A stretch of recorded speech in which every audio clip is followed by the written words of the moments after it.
crashed the economy into the iceberg. Victoria in New York disagrees. That's why we have freedom of speech in America. Victoria, thank you for listening and calling the Savage Nation. Go ahead, please. Hi.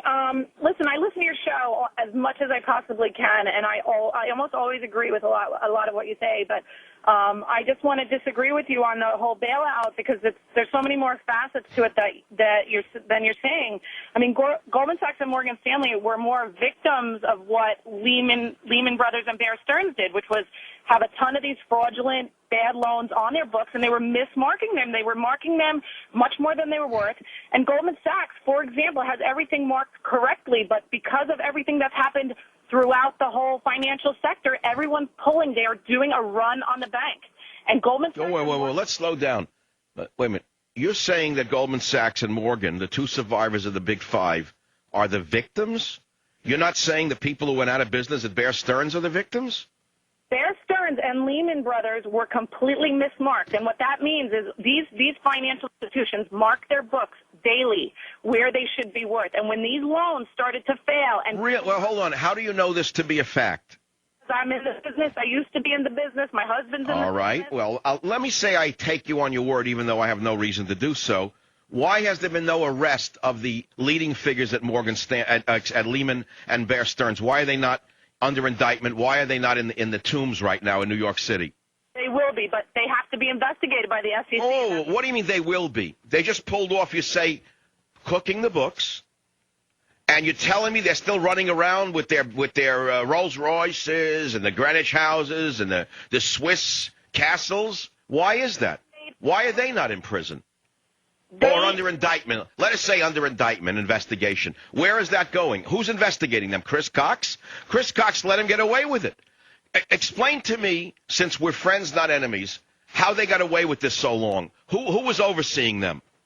Well, what happened was they were getting away with it because they were mismarking things. And when the economy really started, because we were in this recession, right, when everything they have no cash to start paying out. They have to sell these assets at cheap levels. Then they have no money left, and it's a run on their bank. And then they have to admit all their fraud. And that's why Lehman couldn't sell themselves, because they had fraudulent books. Goldman. Whoa, hold on, wait a minute. I'm hearing you because you're like a cousin, okay? You're a straight talker. Okay, so they had fraudulent books. In other words, they committed fraud. Where have you seen a federal agency or agent of the federal government stating what you just said? Well, I haven't seen it yet, but this goes to the whole question of why they need $700 billion right away, because it's a time issue, is that just like we don't want this country to fall into depression, but let me tell you, if Goldman Sachs and Morgan Stanley fails, then what's next? Chase and Citibank? I mean, then we will really be in trouble. So it's a time issue. You're talking about a run on the bank. These banks are facing banks that Goldman Sachs and Morgan Stanley have turned themselves. But Victoria, I hear you, but let me ask another question. Since there's been no oversight of the Lehman Brothers swindlers, according to you, nor of the Bear Stearns swindlers, according to you, why should we assume there is oversight right now of these people? And sat down with Bear Stearns and with Lehman Brothers. He tried to get somebody to help Lehman Brothers. He tried to hook them up with a bank so that people started to feel safe with their deposits at Lehman Brothers. He tried everything he could, and their assets were so bad that no one would. He did everything he could to help them. He could not help them. All right. So what about the idea that instead of giving this guy, this wonderful sterling Boy Scout, $700 billion to do as he wishes with no oversight whatsoever, and we're going to subsidize Goldman Sachs partners who earn $5 million a year at least, which, of course, makes no sense to me. Why can't we do what Mr. Spengler suggested, which is take the money and start a new bank that's owned by the government? Well, who's going to run that? I mean, there will be far-reaching repercussions if you let these two firms fail. And actually, they're not failing because they've turned themselves into banks and they let themselves be regulated by the FDIC. Why? Because they know they've done nothing. No. The reason they turned themselves into banks while there was a football game over the weekend is so they can dip into the Federal Reserve. You know that and I know that. That was one of the most disgusting moves I've ever seen in my life. Bernanke let them do that on Sunday while most schmucks in America were barbecuing, standing there with their schmuck shorts on. Over the weekend, they said, okay, now we're a commercial bank. Now we can dip into the Federal Reserve. Come on. That's a swindle job. They work their butts off trying to figure out a solution because, you know what, they're good firms that are trying to figure out a solution. I'm sure they're good firms for themselves and for their investors. But, you know, I have in my lifetime seen businesses come and go. Why shouldn't banks be able to come and go?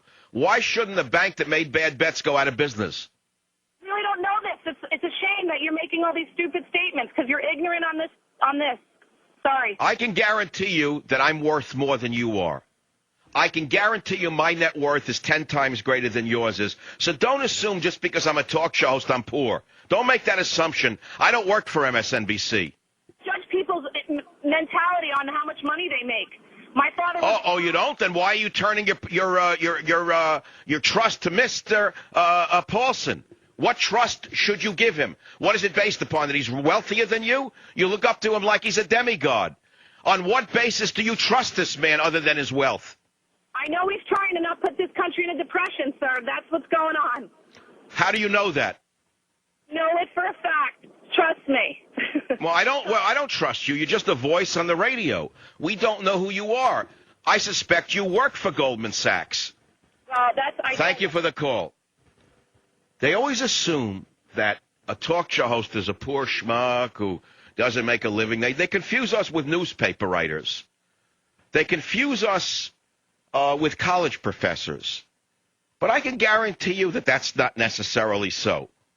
I can guarantee you that aside from the radio business, some of us have learned a bit here and there along the way about making a decent investment, guarding our money, not blowing our money, not spending it unwisely.